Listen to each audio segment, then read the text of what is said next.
Semuanya, teman-teman yang ada di seluruh Indonesia, khususnya pada sore hari ini kita sama-sama mendoakan Abu Tumin kita yang mulia, ulama besar kita yang baru dia berpulang ke rahmatullah. Semoga beliau ditempatkan di sisi yang mulia di sisi Allah. Amin.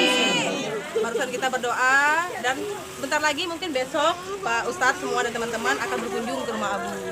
Mungkin diperkirakan besok pagi, insya Allah.